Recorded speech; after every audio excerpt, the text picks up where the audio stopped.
Okay, tayo tayong lahat. I dare you stand. Walang opo. Lahat na gustong pagpalain ng Panginoon, tayo. Tayo.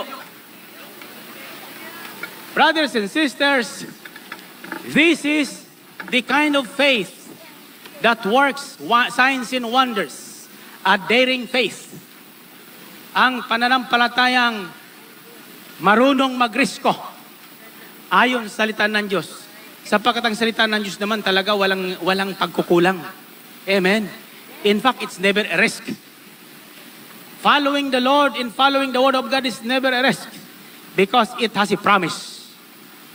Ang bawat utos ng Diyos ay may pangakong pagpapala at gantimpala sa taong susunod. Amen? Amen. Okay. Our message on August 17 is, sabi ng Panginoon, come, follow me. Come, follow me. So I'm daring everybody who have heard the name of El Shaddai on television, on radio, on newspapers, whatever is your impression about Brother Mike and El Shaddai, I am daring you to come on August 17 on this place. If you will not doubt but believe, ask something impossible. Humingi ka ng isang bagay na imposible sa Diyos naming inihayag. Tinitiyak ko sa iyo, susundan ng himala, tanda at kababalagan ang hakbang na gagawin mo. Purihin natin ang Panginoon. Purihin ang Diyos. Glory to God. Kayo, close up. Kayong matagal na sa higaan ng banig ng karamdaman. Kayong nagsasabing hindi niyo kayang magdamag sa gabi. Kung mamamatay na rin kayo, sinasabi niyo baka mamatay ako doon. Mamatay ka na sa harapan ng Panginoon. Mamatay ka ng kumikilos ayon sa inyong pananampalataya at walang taong kumilos ayon sa kanyang pananampalataya na hindi binuhay ng Diyos, na hindi pinaghimalaan ng Diyos, na hindi binigyan ng biyaya ng Diyos, na hindi pinagpakitaan ng kamangha-mangha at kagilagilalas na bagay ng ating buhay na Diyos. Amen! Purihin natin ang Panginoon. Purihin ng Diyos. Glory to God. Glory to Christ Jesus. Now, brothers and sisters, the second step, it's not ordinary action. The first step is action. But this thing is no ordinary action. It's a daring action. Isang hakbang na hindi maaring gawin ng ordinaryong tao na maraming dahilan. Ang ordinaryong tao, maraming dahilan. Oh, layo naman yan. Mayroon naman ditong simbahan sa tapat natin eh. Pwede na ako sa television eh. Pampadami lang ako dyan, Brother Mike. Wala man ako pupunta dyan. Ang daming ganyan. Naku, hanggang ganyan. Ka na lang ng ka na lang Maniwala ka niyan. Amen? Pero subukan mo, kapatid. Subukan mo, kapatid. Subukan mo lang. Subukan mo lang. Amen? Kayo ba'y babalik sa August 17? May makakasama ba kayo 3 o 4? Sinong babalik may kasamang 4? Tas ang kamay. Sabi nung isa, mahirap yata yun. Ay, biro yung magsasama ka lang 4, mahirap pa. Paano ka magkakaroon ng pananampalatayang sinusundan ng himala at kababalaghan? Amen? Alisin nyo sa bibig yung salitang mahirap. Alisin nyo sa bibig yung salitang imposible. Alisin nyo sa bibig yung salitang wala. Anong dapat pambigyan kayo? Sigaw nyo. Meron ano? Hallelujah. Purihin natin ang Panginoon. Purihin ang Diyos. Glory to God. Glory to Christ Jesus. Now, a daring faith, pinapasok maging ang mga kuta ng mga leon. Gusto nyong pasukin ang kuta ng leon? Kayo ba'y nakakita na ng leon? Huwag nyo nang hanapin ang leon. Huwag nyo nang hanapin ang leon. Ako'y nakatitiyak na sa bahay nyo lang mayroon leon. Amen? Baka yung leon na yun ay kayo. Amen? Hallelujah. Animala kayo? Okay. Sino magsasabi ng totoo, nung unang panahon, kayo ang leon sa bahay? Taas ang kamay. Okay, ang gulo ng bahay nyo. Pero taas ang kamay nyo. Sabi nyo, Brother Mike, kung ako noon ay isang leon, ngayon, ako ay isa ng pusa. Purihin natin ang Panginoon. Purihin ang Diyos. Hallelujah. Bakit? Alam niyo pagkakaimalan sa pusa? Ang pusa ang pinakamaamong alaga sa bahay. Ang pusa ang isang mapagmahal na alaga sa bahay. Amen? Ang pusa ang isang malambing. Mas malambing pa yan sa aso. Amen? Kita nyo? The post is the most domesticated animal. Post. Ano yung pusa sa English? A cat. The cat. Amen? Akala ko nung push. Pusa sa Tagalog, push sa English. Amen? Okay. Sino ngayon ang uuwing pusa na? Mga sira talaga ang ulo natin. Hallelujah. Sabihin niyo, Brother Mike, hindi bali. Nasira ang ulo natin. Masaya naman tayo. Sino masaya? Purihin natin ang Panginoon. Purihin ang Diyos. Glory to God. Glory to Christ Jesus. Sabihin nyo, ako ay masaya. Maestro, ikaw ay masaya. You want to see your unwavering faith followed by signs, wonders, and miracles, first, you must do something. Amen? Second, not ordinarily, do it extraordinarily. Amen? Subukan niyong harapin at gawin ang mga bagay na mahirap sa tingin niyo. Sapagkat sa Diyos ay walang imposible. Amen? Sa Diyos ay walang imposible. Kaya huwag niyong sasabihin buhat ngayon, wala nang maririnig sa bibig nating mahirap. Amen? Anong dapat ipalit natin doon? Madali. Madali. Amen? Kaya kung nangungutang ka, sabi yung utangan mo, madali. Hallelujah. Purihin natin ang Panginoon. Purihin ang Diyos. Amen? Okay. Kinig kayo. So, we must be able to do some daring work. Mga bagay na mahirap. Nakwento ko na ba sa inyo yung ako'y nasa Amerika? Ako'y nagja-jogging isang umaga. Nasundan ko ngayon yung humahakot ng basurahan.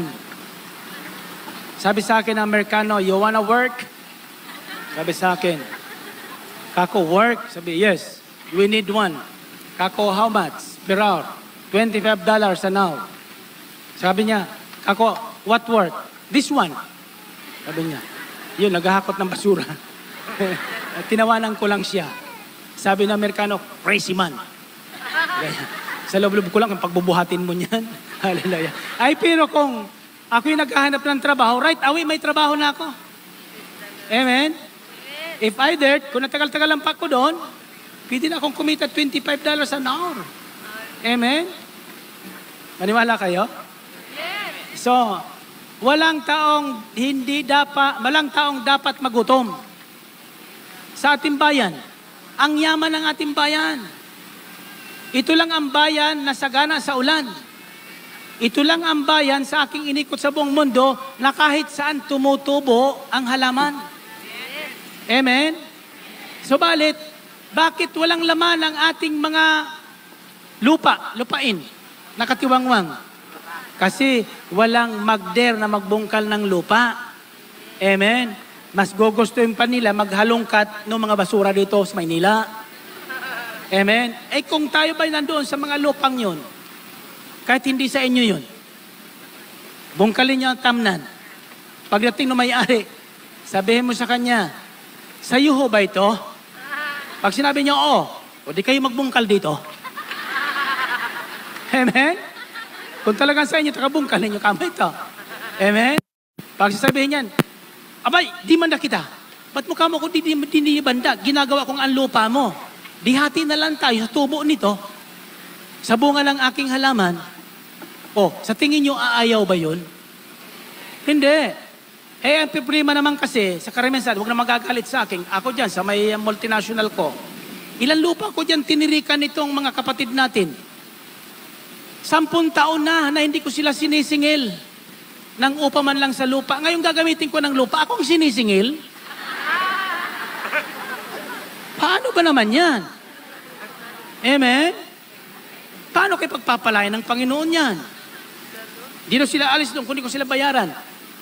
Lupa ko na, tinirahan na ng 10 taon. Ako pang pagbabayarin. Talaga naman, ano? Hallelujah. Ang sabi sa akin nung di naman taga El Shaddai, di ba ikaw yung nagtuturo doon sa El Shaddai? Sabi mo, mahal mo ang mga mahirap. Ba't kami paalisin dito? Kako hindi naman kita pinaalis.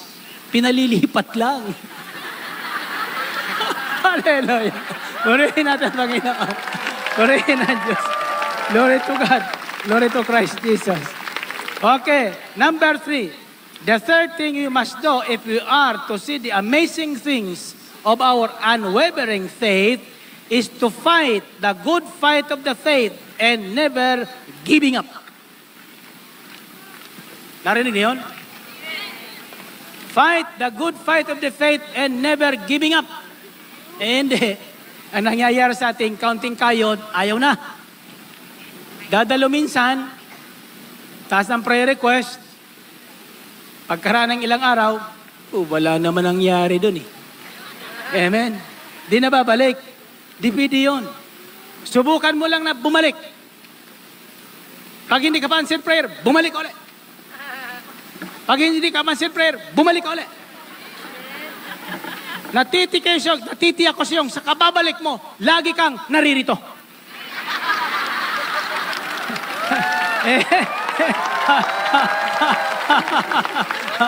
Amen? Hindi naman yun. Hindi yun. Totoo yung sinabi ko yun, di ba? Kung balik ka ng balik dito, isang katsaka yun, naririto ka. Kapatid, biro ko lang yun. Pero yung hindi ko nakikitang naririto ka, nakikita ka ng Diyos. Amen. Nakikita ka ng Panginoon. Amen? Yung matitihat-tihaya lang sa television, sa kwarto, nakikita ng Panginoon. May tatayo dito. Di magtatagal. Yung tatalon-talon sa kama. Narinig niyo yun? Maririnig kung sino man yun, di natin alam. Pero tiyak yun. Pag hindi kapatid, nagpatuto ka dito na ikaw yung tinama, nagtatalon-talon sa kama. Di ko sinasabi kung mangyari sa paa mong yan. Kaya lang, pumunta ka dito, patuto ka. Purihin natin, Panginoon. Purihin ng Diyos. Glory to God. Glory to Christ Jesus. Okay. For example, may mga taong hindi pa dapat mamatay. Namamatay na. Alam niyo kung bakit? Ayaw nang huminga. Amen? Ayaw nang huminga. Sasabihin doon sa asawa niya, ayaw ko na. Diba? Ayaw nang huminga. Give up na. Kapatid, huwag kang titigil ng paghinga. Keep on breathing. Hinga kayo, hinga kayo. Sige pa. Sabayan yung pagtaas ng ganyan ng kan. Exercise yan eh. Sayang ng hangin na yan. Sige, lingapin nyo. Huwag lang tataas ang kamay nyo. Purihin natin Panginoon. Purihin ang Diyos. Hallelujah. Hallelujah. Okay. Keep on breathing. Fight for your life. Nakikita ng Diyos yung ating pagsisikap. Tatandaan nyo, nakikita ng Diyos yung ating pananampalataya ayon sa ating ginagawa. Gusto nyo pang mabuhay, may sinasabing talagang lumalaban sa buhay, di ba? Lumalaban sa buhay. May mga taong wala namang sakit, iniwanan lang ng kanyang boyfriend, namatay na. Bakit? Pinanghinaan na ayaw nang huminga. Mayroon dyan, di ba? Ang ginawa niya, palibasa iniwanan ng asawa, niyakap yung unan. Hallelujah. Natakpan yung ilong. Kaya hindi na nakahinga.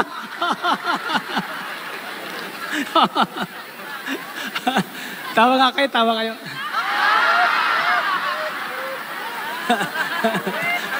Hallelujah. Kinu-close up kayo ng camera. Sasabihin mo nanood sa television, grabe talaga itong mga taong ito. Aniwala kayo? Sige, tuloy yung tawa nyo. Yung totoo, hindi gawan tawa, ha? Alam lang Diyos yung gawan tawa lang. Oy, alam nyo ba? That joy is a miracle medicine. Oo. Yung may sakit sa inyong alta presyon, kapatid, ang solusyon dyan, itawa mo lang. Amen? Ina-alta presyon ka, lagi kang nagngingit-ngit. Amen? Close up. Kausapin natin ito. Sister, ito pangatlong gabi mo ng panonood. Nung unang panood mo, nahuli ka ng Panginoon, nakatayo sa kama. Tatalon-talon ka pa sa kama. Hindi ako nakikialam. Bakit ngayon nanonood ka pa? Pangatlong gabi ito. Pangatlong linggo ito. Bakit? Sagutin mo ako. Aywan mo? Aywan ko rin. Oh? Pero tingnan mo. Yung problema mo, sa totoo lang, nabawasan na nung unang gabi.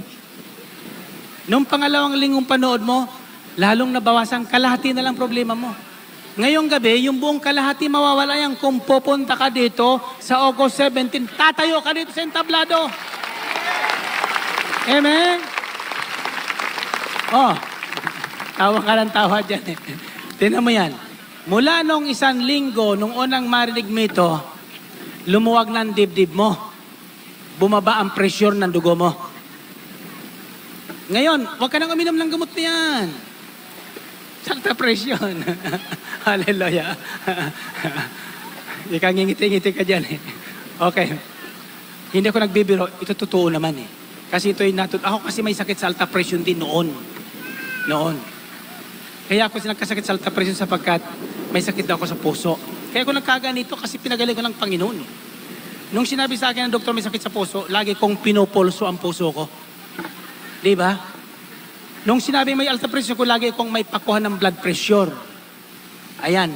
Kaya laging high blood pressure. Kasi yung layunin ng pangkuhang yun para makakuha ng high blood. Okay? Nakikinig ka ba? Hallelujah. Basta pumunta ka dito. Sabihin mo lang dyan, sa mga siksikan na yan dyan, papupuntahan ka dito sa backstage. Sabihin mo sa mga haharang, sabihin mo, ako yung pinapupunta ni Brother Mike na kinausap sa telebisyon. Magpapatuto ako sa harapan nyo. Papapasukin kayo sa likod. Purihin natin ang Panginoon. Purihin ang Diyos. Glory to God. Glory to Christ Jesus. Amen? Okay. Don't give up. Kapag pinasimulan mo ang isang bagay ayon sa pananampalataya mo, tapusin mo.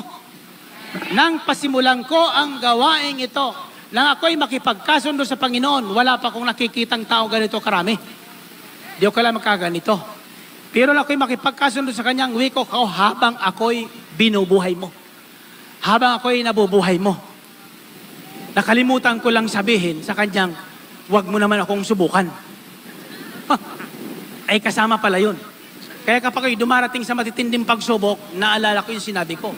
Kaya never give up ito. Ano mang sabihin ng mundo, we will fight on the good fight of the faith hanggat na ang lahat ng Pilipino ay lumuhod sa harapan ni Kristo Jesus na Panginoon at tagapagligtas. Amen. Every knee shall bow, every knee shall bend, and every tongue shall confess that Jesus Christ is Lord, that Jesus Christ is Lord, that Jesus Christ is the King of Kings, that Jesus Christ is the God of them all. Amen. Yung hindi naniniwala na si Kristo Jesus ay totoong Diyos, darating ang panahon kaysa nating sumisigaw sa telebisyon na si Kristo nga ay totoong Diyos. Purihin natin ang Panginoon. Purihin ang Diyos. Glory to God. Glory to Christ Jesus. Sabihin nyo, never give up. Never give up. If you want to see signs and wonders of your unwavering faith, never give up. Never give up on the Word of God. Never give up on Jesus. Never give up hearing the Word of God. Never give up coming to fellowships like this, where the Word of God is being proclaimed mightily and powerfully with the power of the Holy Spirit. Amen. Never give up, sabihin nyo. Ang apat na mama ay hindi nag-give up. Hinarang ng mga tao, siksikan ng mga tao, pinagbantaan ng mga tao ng pagkakasabong. Subalit hindi sila nag-give up hanggat yung kanilang layunin na maihulog ang mama sa harapan ni Kristo ay nagawa nila. At nang magawa nila yun, ano ang nakita nila? Anong sabi sa Biblia? They saw amazing things. Ang mga tao sa harapan ni Kristo ay nakakita ng mga kamangha-mangha at kagilag-gilalas na bagay. Sa tingin nyo ba, anong nakikita natin sa gawain ito? Ano? Yung pagbabagong buhay, hindi ba kagilag-gilalas yun? Yung tumboy naging mama na kagaya ni Brother Mike, hindi ba kagilag-gilalas yun? Ayun, ano ba yun? Baka pala. Yung tumboy na naging babaeng-babae, kagaya ng mga babaeng ito? Babae ba kayo? Hallelujah. Purihin na ng Panginoon. Purihin ng Diyos. Glory to God. Glory to Christ Jesus. Now, brothers and sisters, ano sa tingin nyo, bakit dumating kay Abraham at kay Sarah yung kanyang anak na si Isaac? Ano? Did Abraham give up? Abraham did not give up on the promise of God. Although it was already impossible, they never give up hoping and believing that one day, someday, the signs, the wonders, and the miracle of God, El Shaddai, will come into the life of Sarah and Abraham. Amen. Taas ang kamay niyo. Brothers and sisters, August 17 is a day. Up to August 18, I will prove to you two things that the Spirit of the Lord revealed to us in this place, that we have been proclaiming for the past 3 or 4 years, that it did come to pass. Nangyari, imposibleng mangyari, sapagkat maraming humarang, maraming bagay na nangyaring akala mo hindi na mangyayari, subalit ito po ay nangyari. Sapagkat mapangyayari ng Diyos ang lahat ng bagay. Now, I'm telling you another word. Very soon, by year 2000, lahat na Pilipino isisigaw ang pangalan ni Yahweh El Shaddai. Amen. Friends, in foes alike of God, isisigaw ang pangalang ito. Subalit ang sino mang taong sisigaw sa pangalan ito na may paggalang, may pagsamba, may pagmamahal. Kapatid, sabi ng isang Hudyo sa akin, ang sino mang sumasamba, nagmamahal sa pangalang ito, and if I'm not mistaken, the ambassador of the Israeli government will be with us to tell us who El Shaddai is in Israel. Amen? Ang sino mang mag-iingat ng pangalan ito, sasamba sa pangalan na ito, pagpapalain, iingatan ng Diyos ng Israel na ito. Amen? So balit, ang sabi sa akin ng isang Hudyo at ayon salita ng Diyos na rin, ang sino mang magwawalang galang, ang sino mang lalapastangan, ang sino mang lalaban, ang sino mang magwawalang hiya sa pangalang ito ni El Shaddai ay daraan ng maraming salot sa kanyang buhay.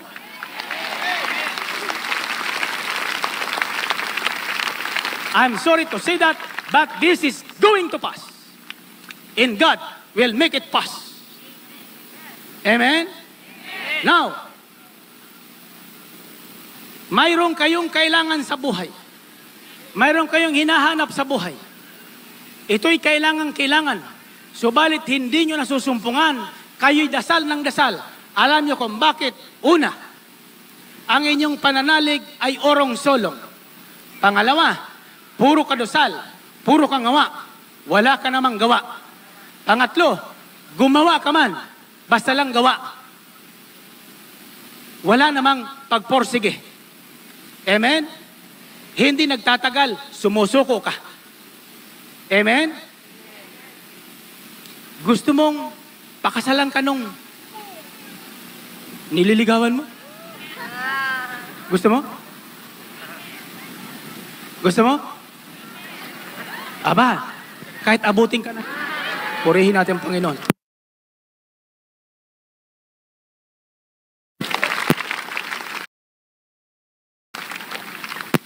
Never giving up. Sabihin nyo. Romans 4:20-21 says, Yet Abraham did not waver through unbelief regarding the promise of God, but was strengthened in his faith, and gave glory to God, being fully persuaded that God had power to do what He had promised. Fully persuaded. Sabihin nyo. Ibig sabihin, buong-buo ang kanyang paniniwalang walang imposible sa Diyos at gagawin ng Diyos ang kanyang ipinangako sa kanya. Amen? Sabihin nyo ulit, never giving up. Okay, I'll prove to you. Philippians chapter 3 verses 12 to 16 says, Not that I have already obtained all this, or have already been made perfect, but I press on to take the hold of that for which Christ took hold of me. Brothers, I do not consider yet to have taken hold of it, but one thing I do, forgetting what is behind and straining toward what is ahead, I press on toward the goal to win the prize for which God has called me heavenward. Press on. Sabihin nyo, press on. Ang ibig sabihin ng press on, you hang on there. Ang ibig sabihin ng hang on there, kahit naghihingalo ka na, kahit sa tingin mo, wala ka ng kapag-apag-asa, kapatid, makinig ka. Huwag kang susuko. Umasa kang ang hindi nagagawa ng doktor mo. Umasa kang ang hindi nagagawa ng tao. Gagawin ng Diyos para sa iyo. Gagawin ng Diyos para sa atin. You know why? Because God promised 1 Corinthians 10:13. Ito ang hindi ko makalimutang salita ng Diyos. First verse that the Spirit of the Lord revealed to me while I was dying at the Philippine Heart Center in 1978 says, No test has come over you that other people did not came through. But God has promised that at the time you are tested, whatever kind of test is does, He will give you upang mapagtagumpayan mo ang napakabigat na pagsubok mo sa buhay. At kapag ikaw ay hindi nag-give up sa iyong pananalig at panampalataya, if you will never quit, the promises, God will make a way where there seems to be no way. Purihin natin ang Panginoon. Purihin ng Diyos. Tayo tayong lahat. Labas na ang inyong mga prayer request. Prayer request lang. Hawakan nyo ng dalawang kamay. Itaas ng dalawang kamay yung prayer request. Taas na taas. Believe God will make a way on those prayer requests.